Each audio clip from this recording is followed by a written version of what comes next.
Selamat berjumpa kembali. Sekarang kita lanjutkan dengan ekonomi manajerial bagian ke-15. Kita masih melanjutkan pembicaraan tentang pasar monopoli. Kali ini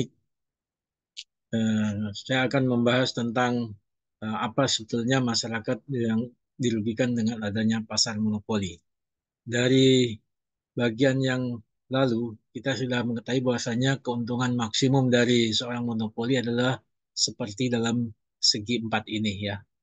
Empat ini keuntungannya ya.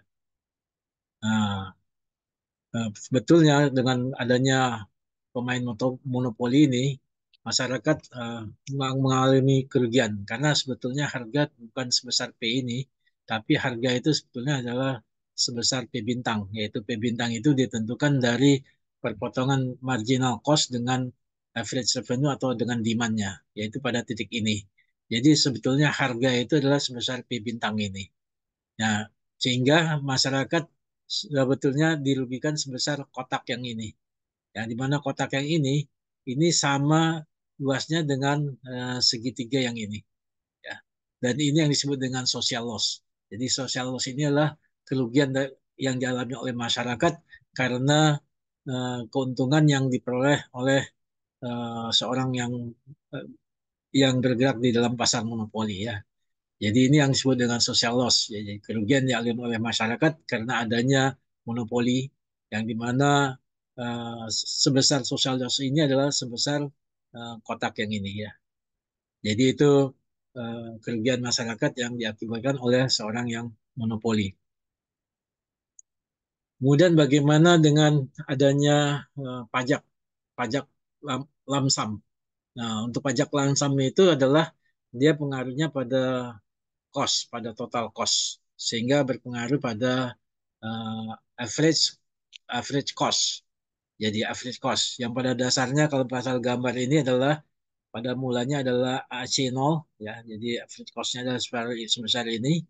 Kemudian ini adalah marginal revenue-nya, kemudian ini marginal cost-nya.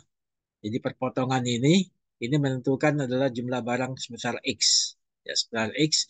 Kemudian ini menentukan juga harga dari si monopoli. Ya. Nah, pada waktu dia AC0, pada waktu average cost 0, maka biaya yang dikeluarkan oleh si monopoli adalah C0. Sehingga keuntungan si monopoli adalah P C0 titik ini kemudian R. Jadi segi empat ini. Ya. Kemudian karena adanya pajak, pajak langsam, maka dia akan mempengaruhi average cost, sehingga average cost-nya itu akan naik menjadi AC0. Nah, kalau dia menjadi AC0, maka di sini adalah cost-nya akan menjadi sebesar C1. C1 itu adalah ditentukan tetap dari garis tegak lurus ini daripada titik X ini atau titik Q ya.